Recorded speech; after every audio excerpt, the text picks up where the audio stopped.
Baik, shalom bagi kita semuanya. Selamat hari Sabat Bapak Ibu yang kami kasihi. Terima kasih untuk jemaat Mount Carmel. Ya, hari ini kita boleh bersama-sama untuk kita boleh berbakti mendengarkan akan firman Tuhan. Terima kasih Pastor Dembani yang telah mengizinkan kami untuk boleh bergabung berbakti hari ini. Dan ada Pak Ketua Sitinjak ya, ada di sana juga saya lihat wajahnya. Seperti wajah baru Pak Ketua Mamusung ada di pojok sana rupanya. Terima kasih untuk hamba Tuhan Bapak Kor Tata Lepta. Beliau saat ini tidak mengingkari janjinya, bahkan menepati janjinya.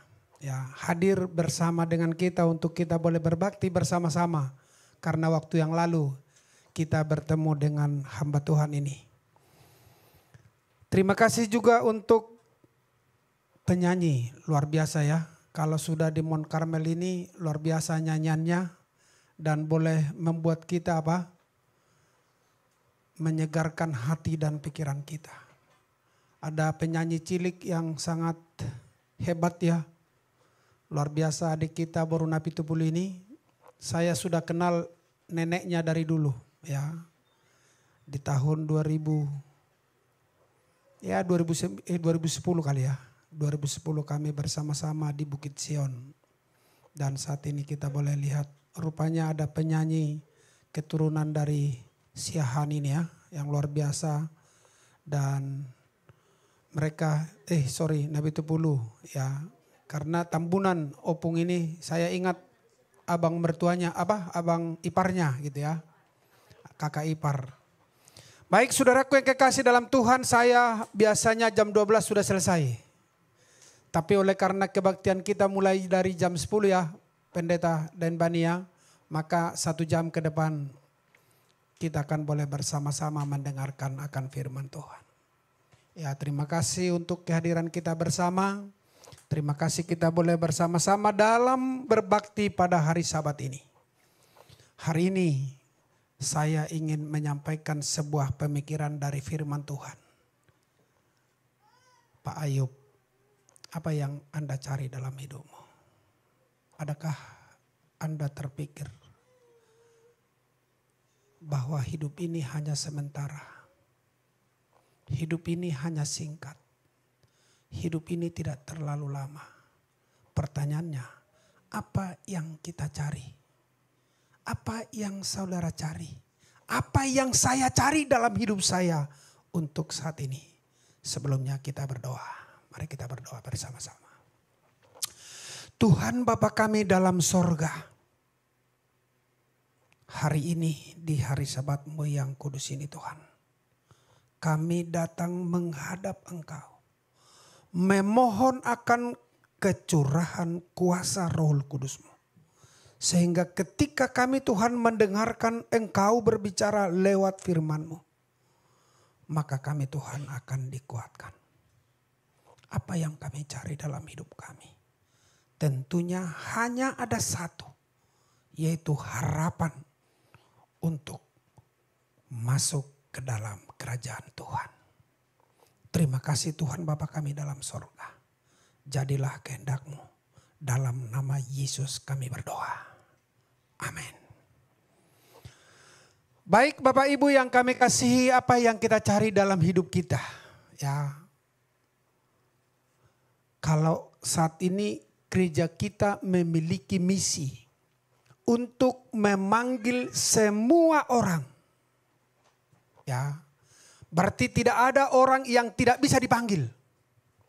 Dipanggil, dikatakan di sini semua orang menjadi murid Yesus.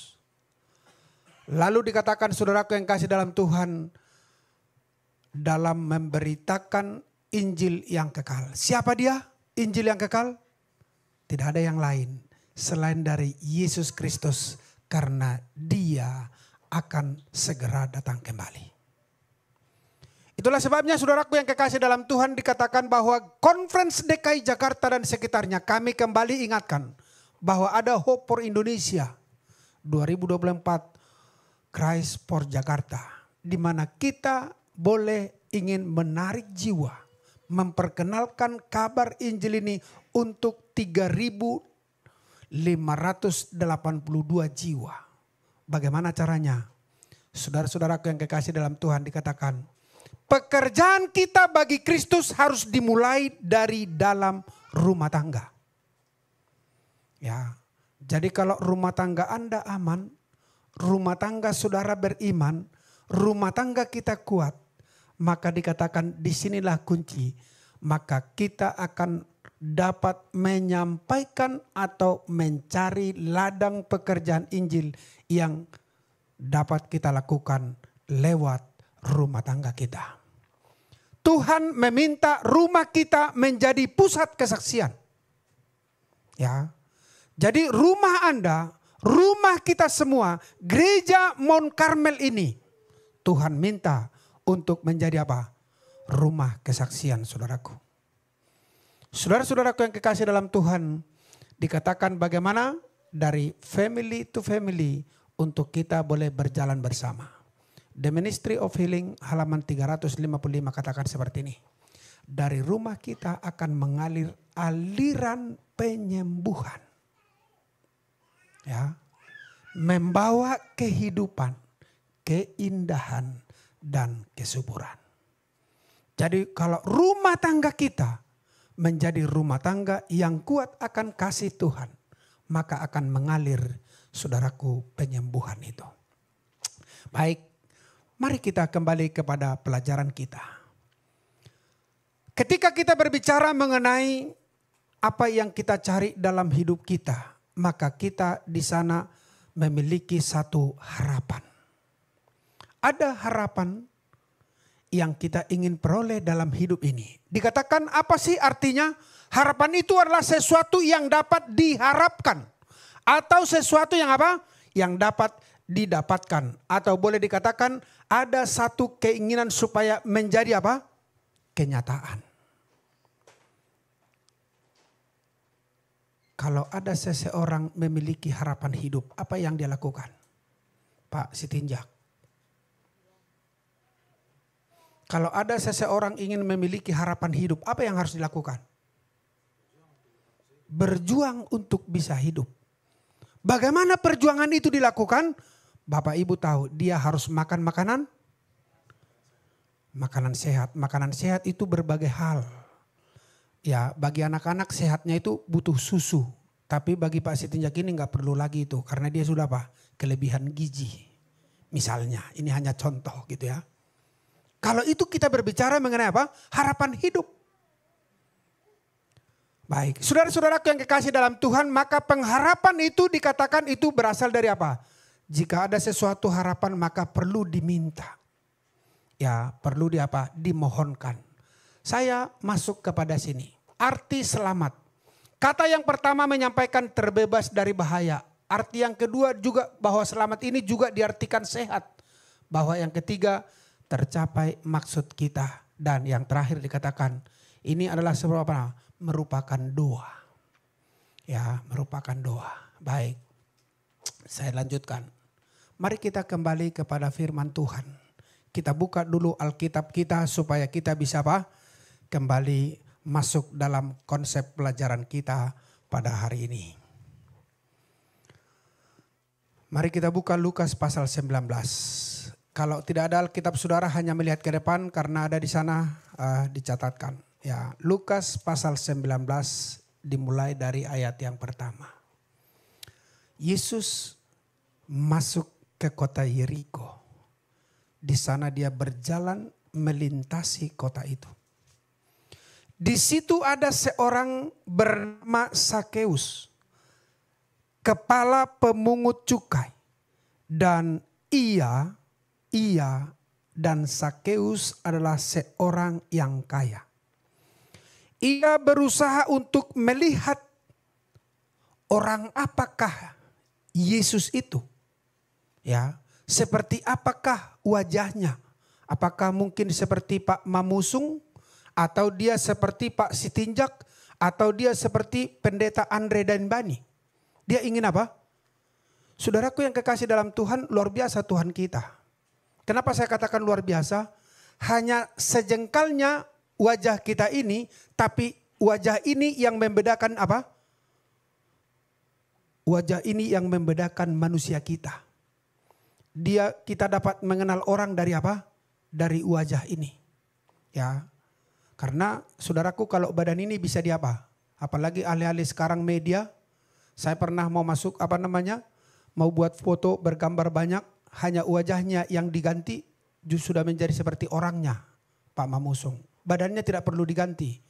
Ya, hanya dipotong lehernya, dimasukkan kepala orang itu bisa menjadi apa? Kelihatannya menjadi orang itu padahal sesungguhnya bukan apa? Karena saya lihat begini, saya masuk kok ada foto saya di sini gitu ya. Lalu saya lihat kok bajunya ini bukan baju saya gitu ya. Kok tangannya berbeda gitu ya. Padahal wajahnya apa? Wajah saya dibuat. Wah luar biasa juga ini ya. Artinya Tuhan itu sangat luar biasa, jarang membuat wajah kita mirip gitu ya. Walaupun kadang-kadang ada yang apa? Seperti yang kembar, ada yang mirip. Tapi itu sangat apa? Sangat jarang sekali. Ya. Jadi Sakeus ini dia pemungut cukai, dia adalah seorang yang kaya. Lalu dikatakan dia ingin melihat seperti apa, seperti gambar siapa Yesus itu. Seperti apa orangnya. Dilanjutkan.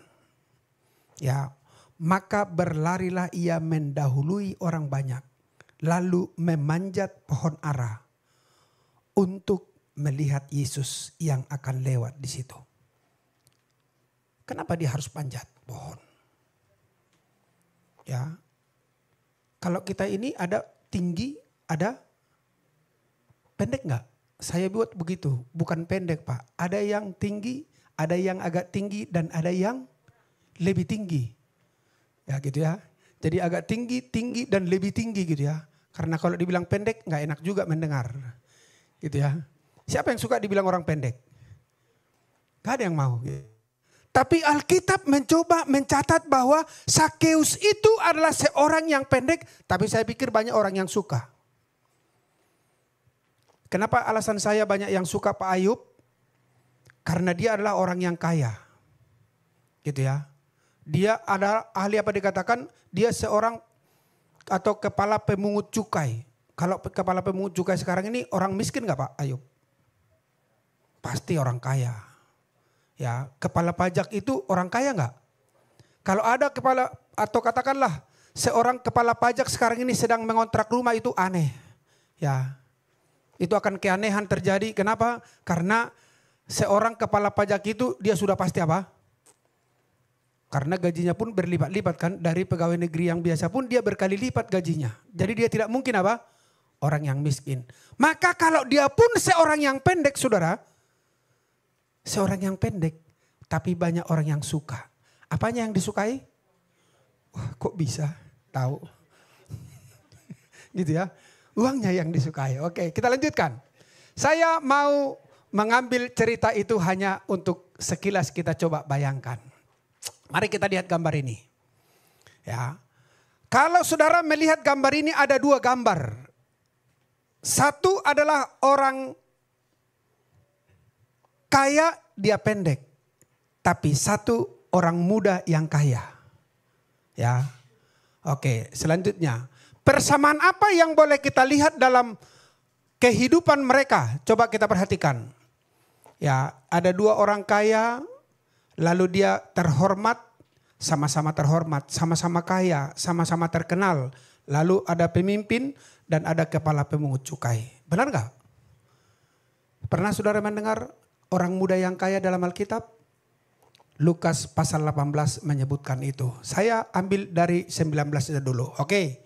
Selanjutnya, apa respon mereka terhadap Yesus? Saudara lihat, dua-duanya ingin selamat. Saya pastikan saudaraku datang ke gereja ini pun ingin apa? Ingin selamat enggak? Benar enggak Ibu Ayub? Benar ya? Enggak ada orang datang ke gereja tidak mau apa? Selamat. Ya, Judas saja juga mau diselamatkan, tapi salah apa? Salah langkah dia, ya, salah langkah. Baik, saya teruskan. Baik, kalau perbedaannya nanti kita akan teruskan ini. Inilah perbedaan mereka. ada sikap yang ditunjukkan oleh orang muda yang kaya dan juga seorang Sakeus.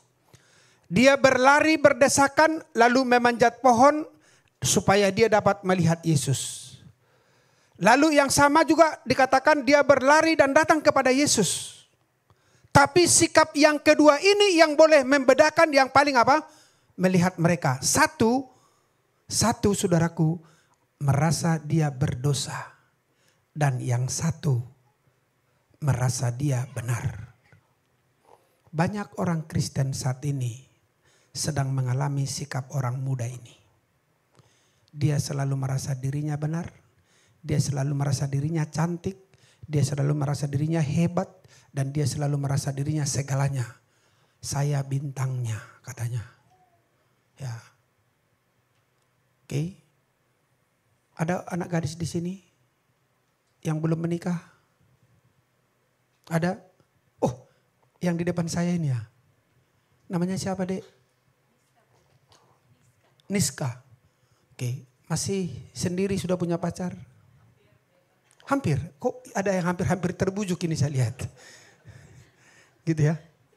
Sudah punya ya? Hampir. Oke, hampir. Kalau ada orang yang datang untuk ingin melamarmu seorang nelayan. Kira-kira mau nggak, Dek? Kok di sana ketawa? Saya bingung. Yang ditanya di sini, di sana yang tertawa gitu loh. Berarti ikut juga merasakan perasaanmu di sana, Dek. Bahwa ketika seorang nelayan disuruh untuk melamar seorang gadis, dia mungkin berpikir, kok masih nelayan sih yang datang gitu ya. Gitu ya. Kenapa rupanya nelayan itu? Nelayan itu miskin, rata-rata miskin mereka. Ya, bau amis lagi.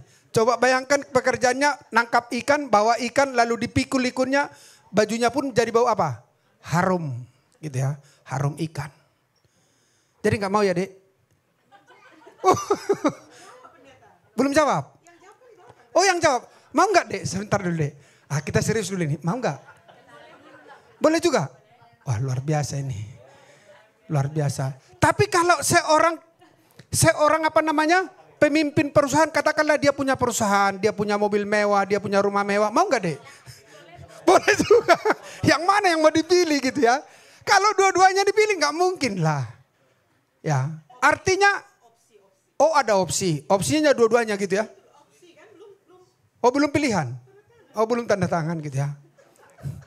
Memang luar biasa Ibu Andre ini. Rupanya ketika dulu dia sama Pak Andre ini harus tanda tangan juga gitu ya. Oh gitu? Oke, saya tanya kenapa suka sama Pak Andre? Ayo.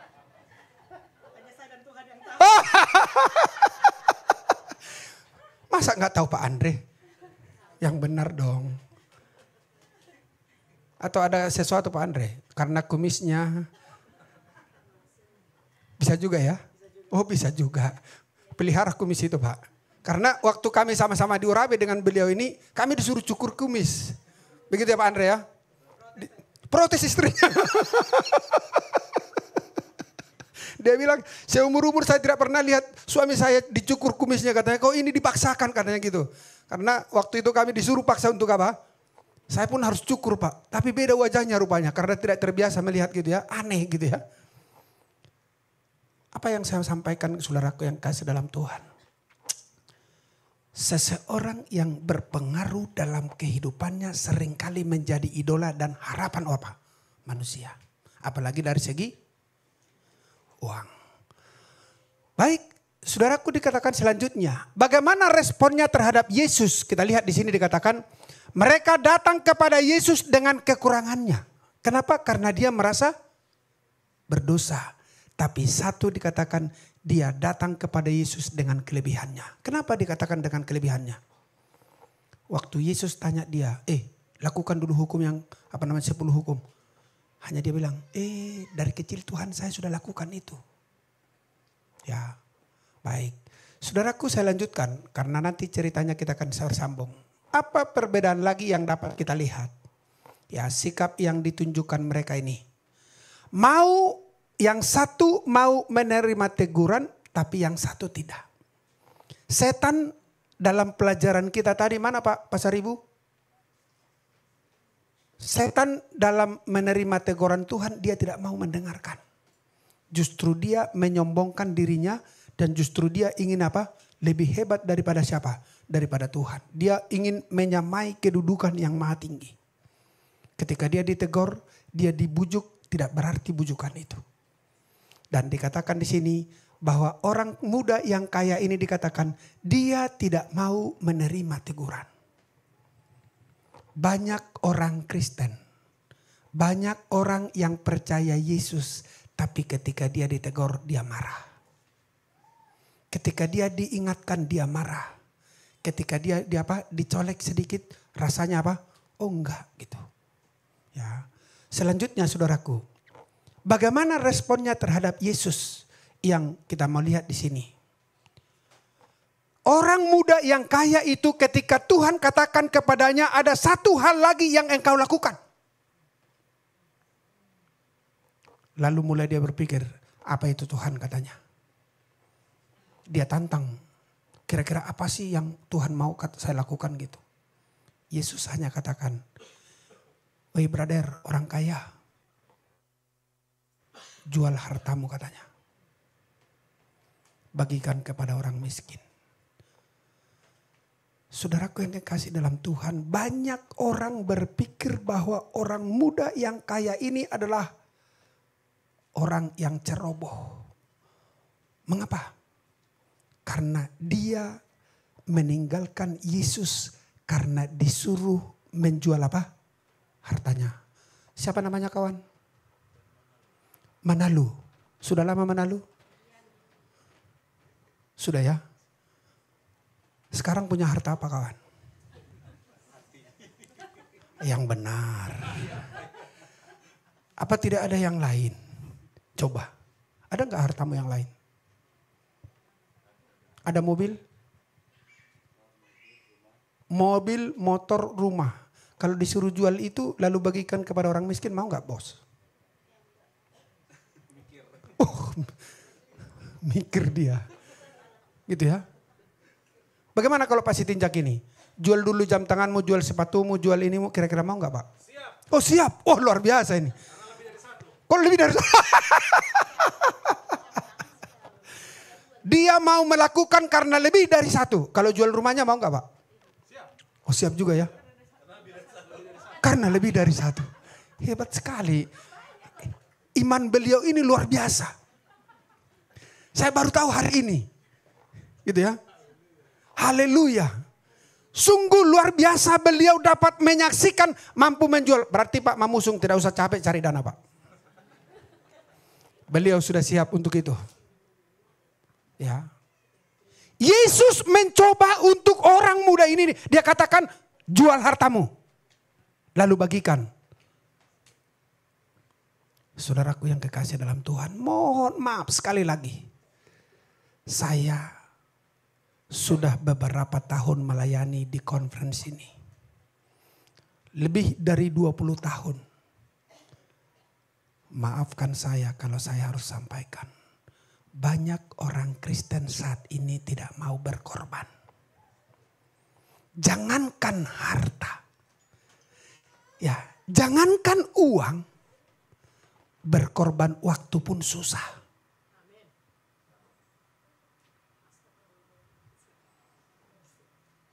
Jangankan uang saudaraku, jangankan materi, tapi berkorban waktu pun susah. Kenapa saya harus katakan seperti itu saudaraku?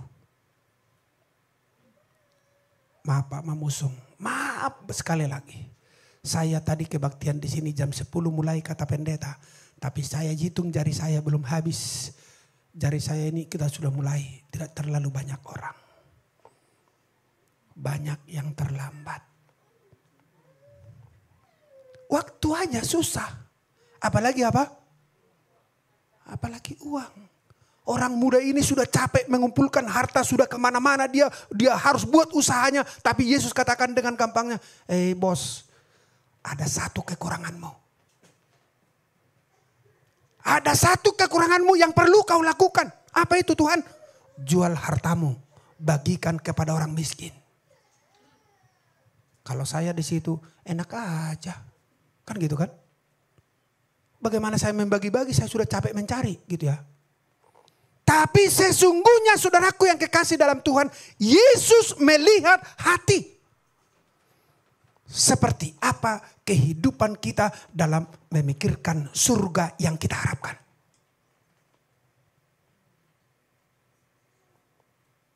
Itulah sebabnya Zakheus tanpa disuruh oleh Tuhan, tanpa disuruh oleh Yesus menjual hartanya, sekalipun Tuhan tahu dia seorang pemungut cukai.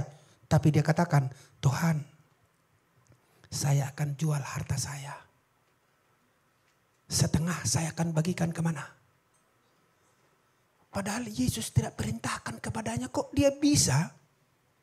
Padahal ayat bersautan kita katakan banyak orang yang bersungut-sungut saudaraku karena dia apa? Menumpang di rumah orang berdosa. Pertanyaannya, siapa ya orang berdosa? Apakah orang muda yang kaya itu atau apa? Zakheus yang diceritakan dalam konsep pelajaran kita ini. Tanpa Yesus katakan kepada Zakheus, tapi dia mau katakan, aku mau jual Tuhan hartaku. Bahkan bukan hanya itu saudaraku. Bagi bangsa Yahudi pada zaman itu, seorang kepala pemungut cukai, biasanya mereka ini adalah orang yang suka melipat gandakan pajak. Dan sesuka hati mereka untuk menagihkan kepada orang lain. Kenapa seperti itu saudaraku? Karena itu adalah tender. Dimenangkan mereka, maka sesuka hati mereka untuk membuat apa? Maka orang Yahudi katakan semua pemungut cukai, semua yang bekerja di kantor pajak itu semua adalah orang apa? Orang berdosa. Tapi ada satu yang sangat luar biasa dari kehidupan Zakheus. Dia katakan saudaraku, kalau ada orang yang diperas, kalau ada orang yang dilipat gandakan pajaknya, dia mampu atau dia mau sanggup untuk membayarnya 4 kali lipat. Pernah nggak menipu orang kawan? Oh ditipu ini, ini ya kan? Pernah nggak membohongi orang tua? Itulah dulu ku bilang.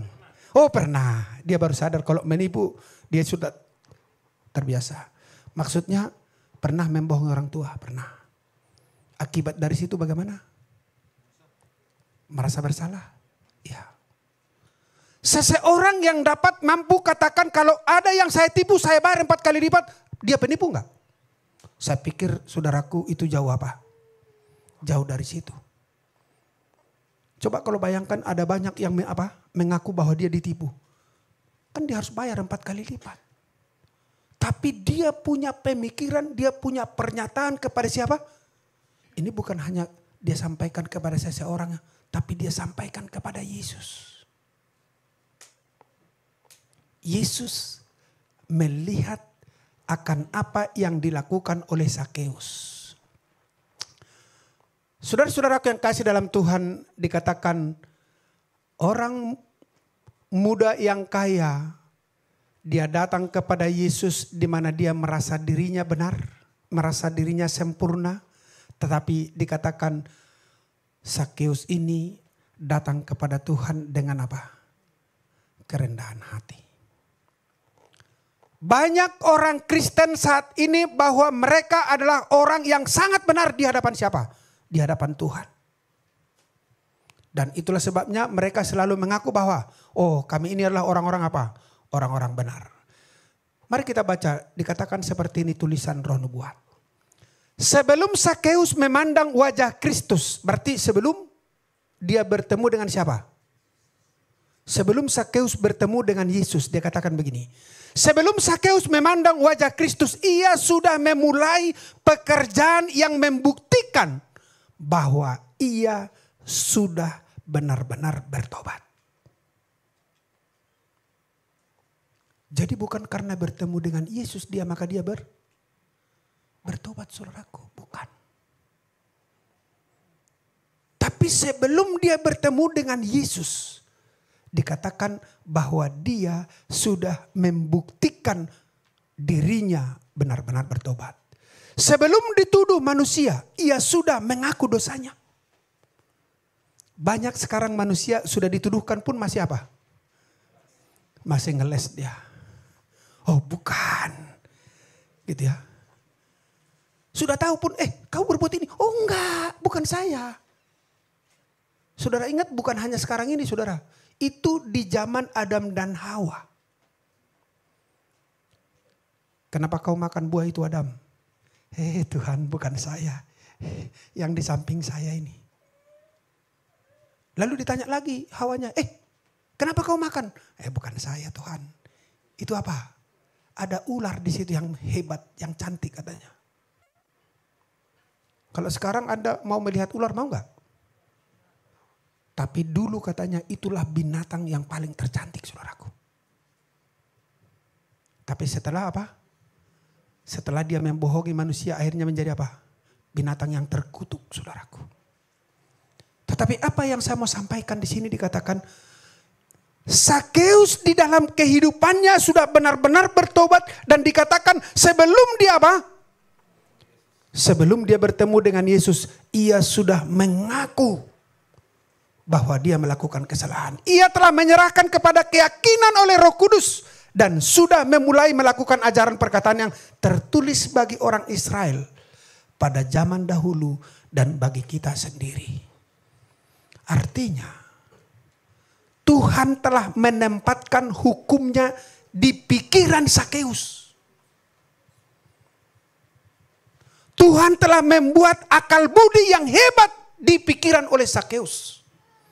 Sehingga dia mampu bertobat sebelum dia bertemu dengan Yesus. Maka tidak salah saudaraku. Ketika dia bertemu dengan Yesus. Dia katakan, setengah Tuhan dari hartaku ini akan kujual dan kubagikan kepada orang miskin. Pernyataan ini disampaikan oleh tulisan Ron Ward. Tuhan telah mengatakan lama sebelumnya. Apabila saudaramu jatuh miskin sehingga tidak sanggup bertahan di antaramu. Maka engkau harus menyokong dia sebagai orang asing dan pendatang. Supaya ia dapat hidup di antaramu. Saudara lihat artinya sangat banyak orang yang ditolong Sakeus untuk mencapai hidup. Orang miskin sangat banyak ditolong Sakeus, dibantu Sakeus untuk mereka bisa bertahan hidup. Saudara-saudaraku yang kekasih dalam Tuhan, janganlah engkau memberi uangmu kepadanya dengan meminta bunga. Ini pun sudah dilakukan oleh siapa? Sakeus. Artinya dalam kehidupan Sakeus itu sesungguhnya dia sudah hidupkan kehidupan surga. Sakeus tidak main-main dia. Itulah sebabnya saudara-saudaraku yang kekasih dalam Tuhan. Dalam Matius 5 ayat yang ketiga dikatakan berbahagialah orang yang miskin di hadapan Allah. Artinya apa? Orang yang selalu membutuhkan kasih Allah atau tuntunan Allah dalam kehidupannya. Allah rindu semua umatnya. Karena dikatakan memberitakan Injil kepada semua orang saudaraku. Tanpa apa? Tanpa pilih-pilih. Tanpa kita harus lihat dari mana. Latar belakang dari mana. Tuhan tidak memilih-milih. Tuhan tidak melihat itu karena semuanya Allah rindu agar kita memiliki pengharapan untuk hidup di dalam kerajaan sorga. Bapak Ibu yang kami kasihi, saya lanjutkan. Apa kira-kira menurut Anda aplikasi kehidupan kita? Yang pertama dikatakan Yesus mengetahui apa yang ada di dalam hati kita. Bukan karena kebaikan kita, tetapi karena apa? Itu pemberian Yesus kepada kita. Tuhan tahu. Tuhan tahu seperti apa hati kita ini. Tuhan tahu seperti apa hati Bapak Tata Lepta ini untuk bisa hari ini datang sehingga dia menyampaikan lagu-lagu kepada Tuhan. Tuhan tahu isi hati kita seperti apa sehingga kita datang ke gereja pada hari ini. Tuhan tahu motif apa yang ada dalam kehidupan kita. Motif ada yang ada dalam pikiran kita. Tuhan sangat mengerti itu. Tidak ada yang salah menjadi kaya. Salah menjadi kaya tadi? Enggak. Sakeus salah menjadi kaya? Bukan. Justru dia menjadi banyak saluran apa? Saluran berkat.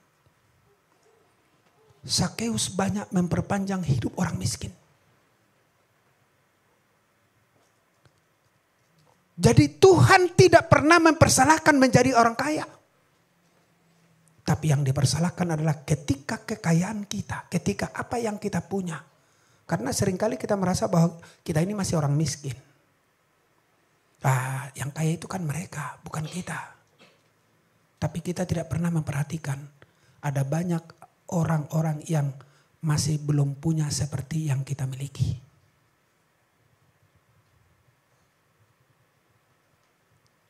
Kadangkala kita merasa handphone yang kita miliki, aduh kok ini sudah gak canggih gitu ya. Kok dia masih kita rindu, padahal Anda tidak tahu saudaraku. Apa yang Anda miliki itu masih banyak orang yang merindukan yang seperti itu. Masih banyak orang yang merindukan seperti itu. Maka seharusnya apa yang kita miliki, apa yang kita inikan, kita bisa menjadi saluran bagi orang lain. Berapapun itu, Tuhan tidak melihat jumlah. Tapi Tuhan melihat isi hati kita untuk kita boleh melakukan yang terbaik bagi Tuhan. Jangan pernah Anda pikirkan harus besar, tidak. Tapi sesederhana mungkin bagaimana Anda bisa melakukannya. Itulah sebabnya saudaraku hari ini dikatakan tidak ada yang salah menjadi kaya. Baik materi maupun rohani. Yang ketiga, manusia saat ini harus membutuhkan kerendahan hati itu. Kalaupun Anda punya uang, kalaupun Anda ganteng, cantik dan punya harta banyak, tidak perlu Anda sombong. Mengapa saudaraku? Dunia ini, kitab Mazmur pasal 24 katakan, ini adalah milik Tuhan. Sesungguhnya kita tidak punya apa-apa. Itu hanya pemberian.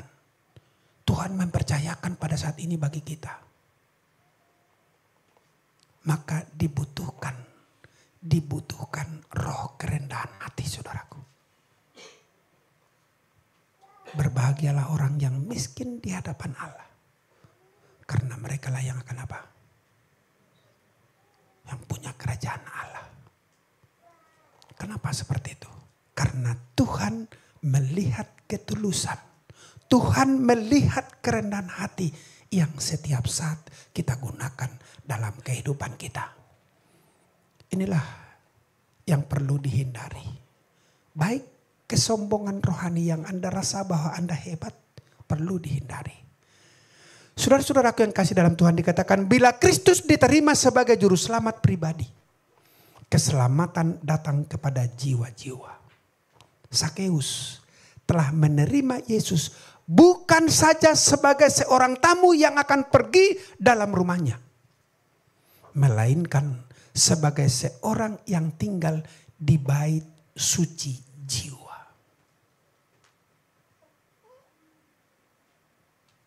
Sakeus, hatinya yang ditempati oleh Yesus.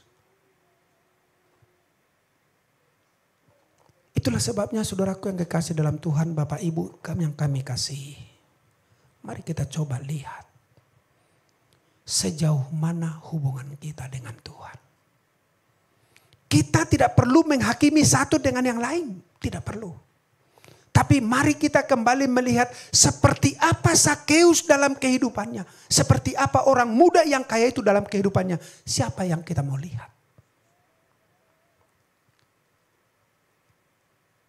Apa yang Anda cari dalam hidupmu? Apa yang kita mau cari dalam hidup kita untuk saat sekarang ini? Bapak Ibu yang kami kasihi, saya memperhatikan ketika zaman COVID tiba, banyak orang yang selalu merendahkan hati di hadapan Tuhan.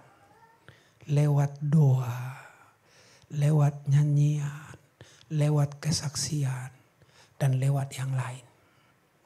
Kalau ditanya Pak Sitinjak ini, berapa kali berdoa waktu COVID Pak tiap hari? Gak bisa dihitung. Sedikit-sedikit Tuhan tolong kami jauhkan dari apa? Dari COVID tapi pergi ke pasar gitu ya. Sebentar-sebentar dia berdoa, Tuhan jauhkan kami dari COVID ini, pergi ke mall gitu ya. Pergi ke pesta teman-temannya, tapi disuruh pergi ke gereja. Ini kan masih COVID pendeta katanya.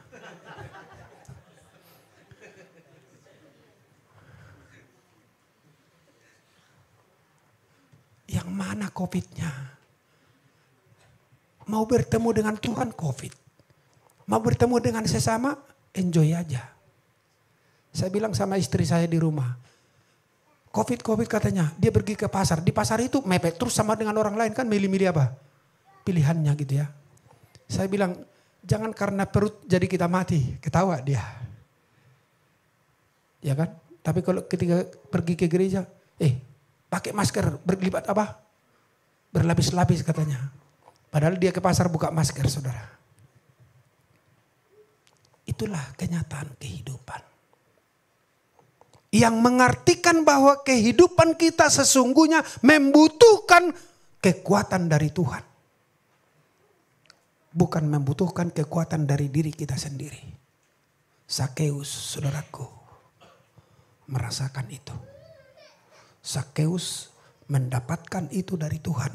Sehingga dikatakan Sakeus telah menerima Yesus. Bukan saja sebagai seorang tamu yang akan pergi hanya ke rumahnya. Tetapi dia mengizinkan Yesus tinggal di dalam dirinya.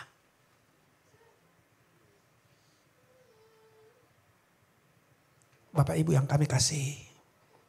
Ya, saya lanjutkan. Inilah kutipan terakhir. Para ahli Taurat dan orang Farisi menuduh dia sebagai seorang. Itulah sebabnya Yesus dikatakan, Yesus menumpang di rumah orang berdosa. Padahal manusia ini tidak ada yang sempurna. Semua orang berdosa. Tapi mengaku orang tidak berdosa. Mari kita pikirkan saudaraku.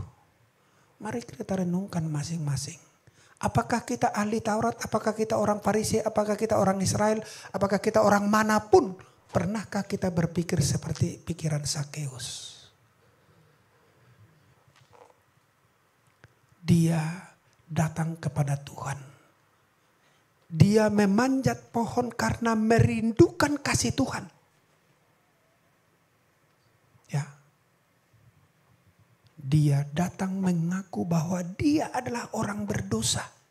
Bahkan tulisan Roh Nubuat katakan sebelum dia bertemu dengan Yesus. Kalau hal ini terjadi dalam kehidupan kita. Kalau yang terjadi kepada Sakeus ini boleh terjadi dalam kehidupan saudara dan saya. Apa yang terjadi? Maka saya yakin akan banyak orang yang datang kepada Tuhan.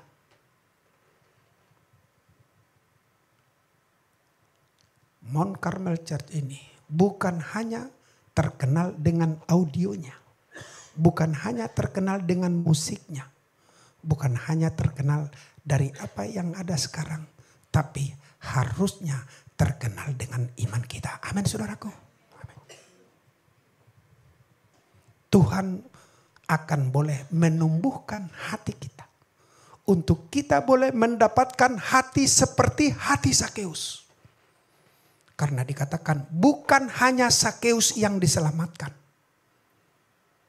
Firman Tuhan katakan seisi rumahnya juga diselamatkan oleh Yesus. Mengapa saudaraku? Karena kehidupan yang dibawa oleh Sakeus bukan hanya dirinya sendiri. Tetapi seisi rumahnya pun menghidupkan kehidupan Kristus. Jika ini dapat kita lakukan di dalam rumah tangga kita. Di dalam kehidupan kita dimanapun kita berada. Yesus akan segera datang. Biarlah nasihat firman Tuhan ini dapat menolong kita. Dari hari ini menjadi Sakeus modern yang selalu ada Yesus di dalam dirinya. Tuhan memberkati kita semuanya. Amin.